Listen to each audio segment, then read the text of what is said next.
The New York Knicks are an atrocity. They're an embarrassment on the very highest level imaginable. And the reason why is because it starts from the top down. If I can sit here and say Jim Buss has to go, James Dolan has to go. He won't, because he's the owner. He's the billionaire. The priority clearly is about making money.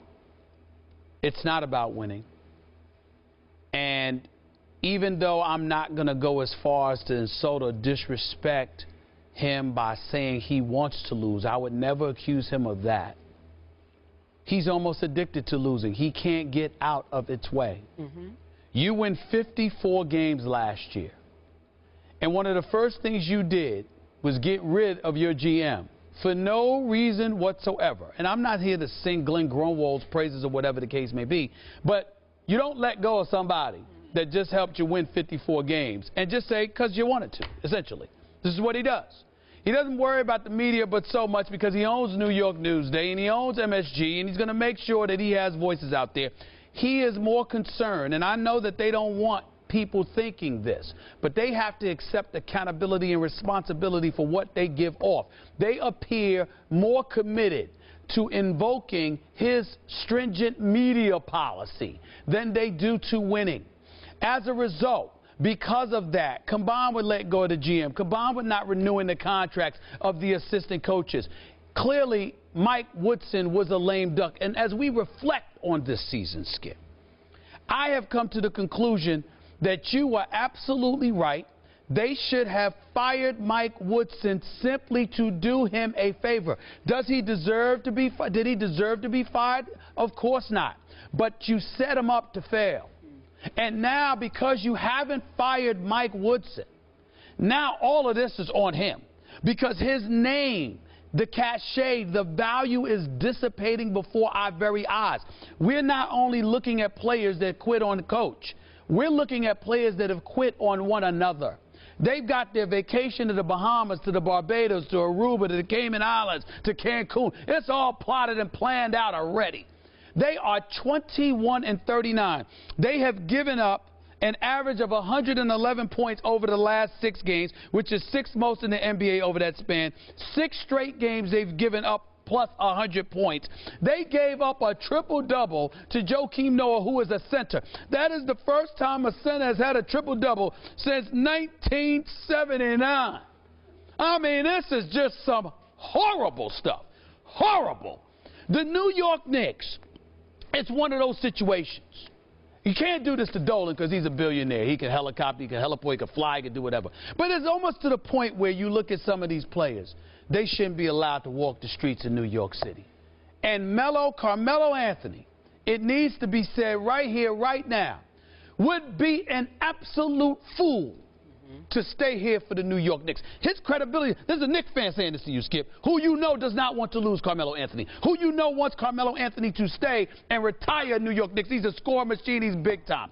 If Carmelo Anthony stays with the New York Knicks, you have essentially said it is about the money. It's not about winning. Because there is nothing about the New York Knicks that has led you to believe that they can win. You look at the way Indiana's coming up, where Miami already is, and what they'll be able to do if they end up keeping LeBron James. The New York Knicks are irrelevant to basketball.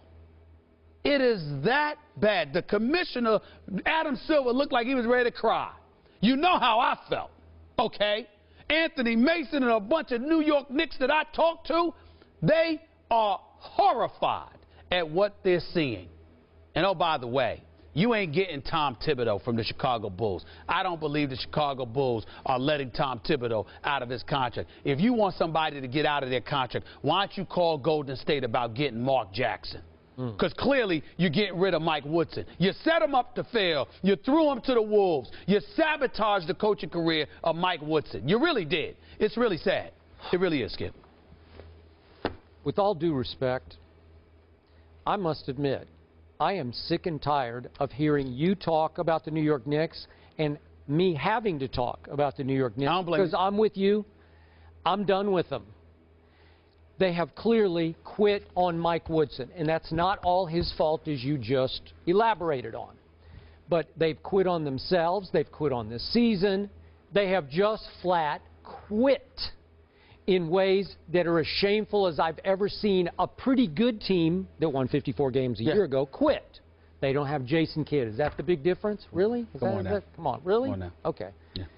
So in the big picture, I look at James Dolan because it's going to come down to him. We don't talk about him enough, probably. Right. Right. It's funny. We talk about Jerry Jones Right. incessantly. That's right. But Jerry Jones is a better owner than James Dolan. Yes, he is. He's a more successful owner, And right? do you know how difficult that is for me to acknowledge? Yes, it must be. How difficult that is for me to I'm glad you acknowledge? did it. Jerry Jones is a better owner Say than it James again. Dolan. Well, he does have 3 Super Bowl trophies in his office. Yes, he does. Okay, so you got to start there.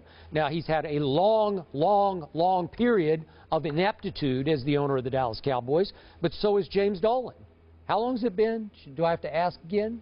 Since the last championship? The What was Knicks, it? Yeah. 1973. Thank you. Okay. 2 appearances since then in the Okay. NBA Finals, which they've lost. 73. Let's see, you were about 16. I was 6. I was 6 years old.